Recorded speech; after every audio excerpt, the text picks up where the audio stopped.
Let's to be here. start with the name, Yes. Bantu. What informed that or inspired that? Well, when we were thinking of doing something about Stephen Biko, I remember as a child, his name, Bantu, has always been such a powerful name Right. in the sense that it encapsulates all of us. And then looking through, when I started doing the research, we looked through and found, they talk about the migrations of the Bantu people and also how apartheid then took the name and tried to put Bantu stands, Bantu education, and tried to put it in a negative way. So we wanted to take hold of that and rediscover its power. And so it belongs to this iconic person, but also it is who we are.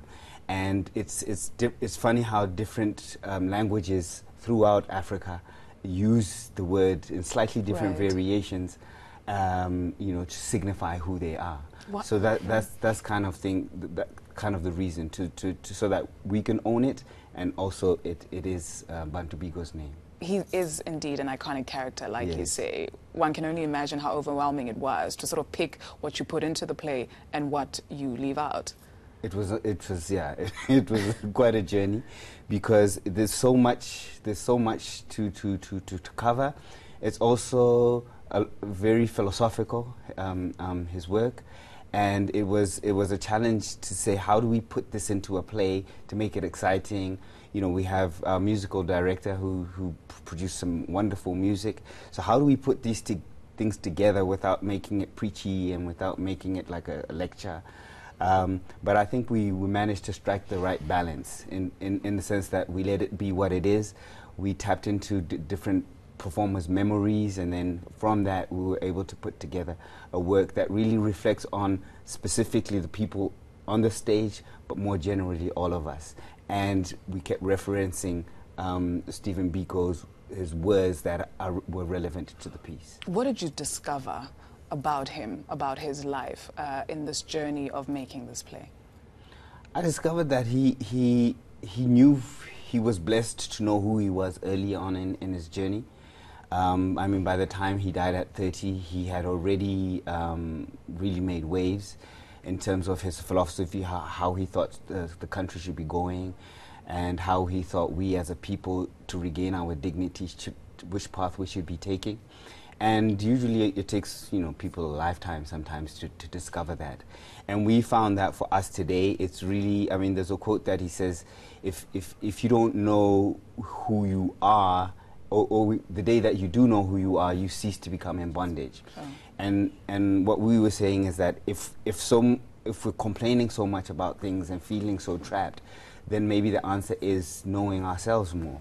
And that's really how we got into the piece and started to take the layers away and try to get to the core of what it is that would make us just fearless and really go for what we want, and really try to create a society that we envision, rather than just being actors in an already established system. As a black man, what resonated with you when it came to his teachings, his life, and who he was? I think the main thing is his ability to share himself and to share his vision, and to be steadfast in what he believed in. I think so much we play to what is popular, and I think we play to we just are quick to go with the flow. And he was able to stand his ground and share who he was very, very strongly and very clearly. And I think that's the most that I've gotten from him. Yeah. Let's talk about the space of theatre. Yes. In as much as when you're watching, you appreciate, you consume it, you really do not know what happens behind the scenes in terms of the challenges that it takes to put together a production like this. Yes. It's tough. It's a calling, I like to say. But I think we're reaching a point where theatre is seeing a renaissance, in the sense that people who want to invest are seeing the value of it, because a lot of I'm on a funding panel towards the end of the week where we're discussing issues of financing and funding in theatre.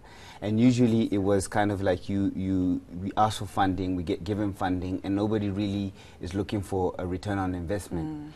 But I think now, where the economy is opening up to people, they see that the value of the arts can be commercial. Not that the work itself should be commercial, but people who want to make a return on it are able to.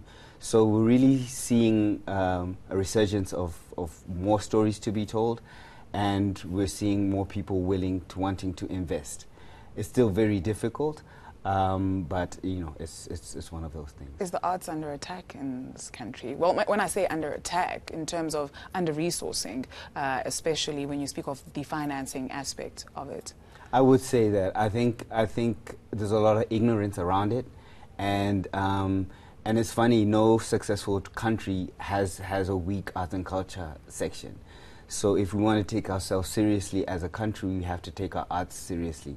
And by taking our arts seriously, it's saying people are able to express themselves, because I think the main thing is if we get different types of people expressing themselves, then we have this pot of ideas that we can draw from. But I think what the arts does is enable people to really express themselves and share ideas and how we see the world, and enable us to see things differently. Why is it important that we tell our own stories?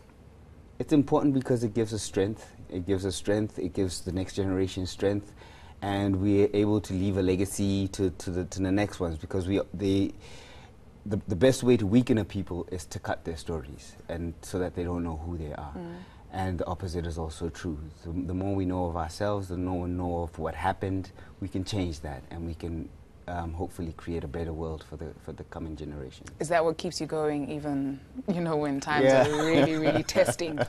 Yeah, that's what keeps me going, because I know that I love stories. I grew up just listening. My grandmother used to tell stories. My mom used to tell me stories, and I'm one for a good story. So. But it does give strength, because at times when you feel weak, you know that somebody else is going through the similar thing, and it just helps you see the world in a different way, which is empowering.